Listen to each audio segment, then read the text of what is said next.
Okay. Um, hey, Nikki. I'm glad you could join us today. Join me today. Thanks for having me, Bobby. I'm Bobby Krogan with OPX. We're a design firm that specializes in work strategies. We're looking at reentry, workplace of the future. And in our quest to see what's next and see what different companies, organizations are dealing with, new things are coming up. I've invited Nikki Grant to join me for a little interview this afternoon. So just a precursor for her, Nikki Grant, she's a senior growth business consultant at TriNet. They provide a full service HR solution that empowers small businesses with access to premium healthcare and retirement benefits, risk mitigation, compliance, payroll, real-time technology, broad range of stuff.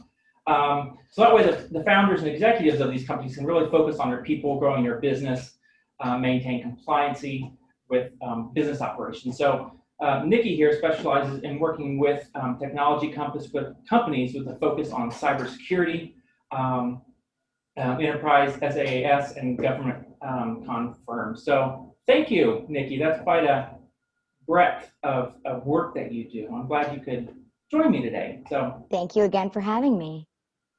So today I wanted to get her insight into what companies, organizations have changed in their reasoning or what they're looking for now as we progress. We're still in the pandemic phase. Some companies are starting to do the reentry phase. Some companies have said, we don't know when, but they're all looking at their benefits, how they work. And so I thought, why not ask one of the experts who's listening to companies all the time. So Nikki, just right off the bat, we're always looking at companies are always looking at benefits that their employees have.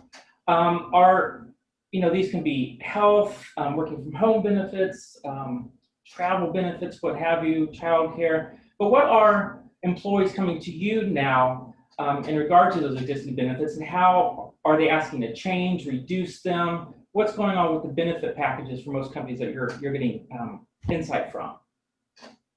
Yeah, great question. And this is something that we're hearing about all the time, every day. Before I answer your question, I do just want to mention that these are just things I'm hearing. My views certainly do not represent that of TriNet's. But what we're hearing in the market is, clients are really focused on employee engagement, especially those with newly remote workforces. They're really trying to find ways to keep their employees engaged and keep them feeling connected to both their colleagues and their company's mission and vision.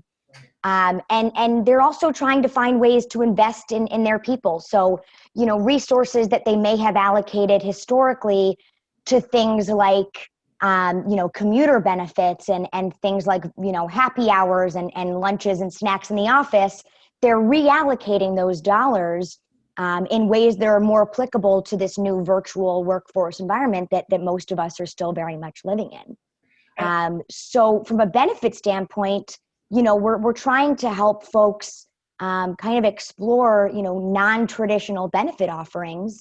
Obviously, we're still talking to them about their medical benefits and their company contribution and how they can really focus those efforts in a way that's going to keep their employees both engaged as well as keep them at the company.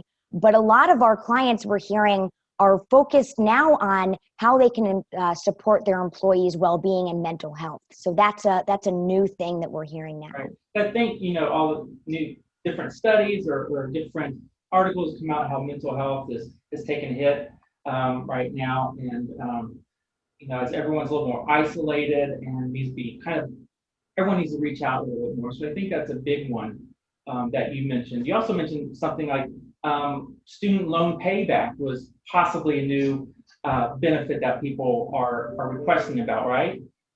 Yes. So those non-traditional benefits that companies and our clients and our prospects are exploring include things not just around mental health, but student loan forgiveness, or things like virtual happy hours and activities. I've heard of some companies doing, show and tell with their animals, or group guided painting. But to your point, yes, the student loan forgiveness is actually a big one. because companies don't want to have to give back the dollars that have already been allocated to their people. So they're trying to find ways to just, again, reallocate those dollars in ways that, is just more applicable, again, to this remote and virtual environment that we're all living through. And I think that has a little bit of personal connection to this whole pandemic and stuff. We talked about empathy, right? Like leadership reaching out, being more empathetic to employees, and that's one of them. It doesn't sound very personal, but student loan, it's, we carry that for many years, and so that's a great way to reach out to employees. And absolutely. I guess a little bit. There are some companies that are allowing some employees to come back to the office. Some I've heard of forcing them, unfortunately, maybe in different areas. But the one thing I keep seeing a lot of are the liabilities. You may have been in the hearsay or your contacts inquiring to you about it. But if an employee comes to work and they get sick, is the company liable? Is the state liable? And every state has all their different rules and regulations right now, depending on what phase they're in. So what have you been hearing more of from your clients about whose liability is what in this current situation? Yeah, absolutely. So the compliance component of all of this is really a case-by-case basis. And, full disclosure, we do not provide legal advice, but we do provide that compliance support. And when it comes to returning to the office, there are so many different things that have to be considered. And it's really challenging to try to do it on your own. So that's when our clients are really leaning on us to be that true strategic partner and be that sounding board, so that they can say, hey, we're planning on doing X, Y, and Z. Does that sound like it would be a good plan?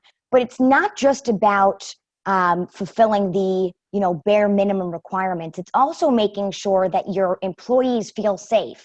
Right. And the feeling of being safe and actually being safe might be two different things. Yeah.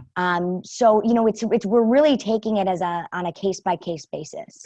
It's kind of like that. Yeah, you're 6 feet apart, but physically it's fine. But mentally, you're like, it's still too close. I don't feel comfortable. So yeah, there's that physical mentality and the health, mental health mentality.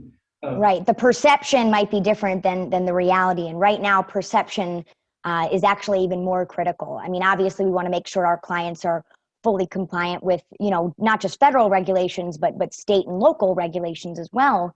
But when it comes down to it, it's really, do your employees feel safe? Because culture, to your earlier point, has definitely taken a hit during all of this. People, it's hard for them to feel as connected as they used to. Many, clients that we have previously relied on, that in-person interaction, the snacks in the kitchen, the catered lunches, the happy hours, the fun office environment, and that's really no longer applicable. Right. So businesses have really had to adapt, and they've relied on TriNet to help them, not just from a benefit standpoint, but from a best practices standpoint, to really figure out what makes the most sense for them. And speaking of, the separation of people working from home now, and in terms of liability again, as you're working for a company but you're in your own personal space, the idea of liability has come up again about, your proper desk setup. If I get carpal tunnel syndrome while I'm at my desk at home, am I liable or my employer, or is my employer liable? It's my stuff, but I'm working for them. So have you heard that conversation as well? Absolutely, we have. And again, we're taking each one case by case, but that's something that we're going to see even more of down the line as this continues, and as we continue to maintain this remote workforce. We're going to kind of see the cascading of different liability and different challenges that companies are facing. Right. So again, we're just trying to help. With essential businesses like life sciences companies, government contractors, health practices, they're really leveraging us to understand best practices to not only operate safely, but ensure that their employees are feeling safe as well. Right.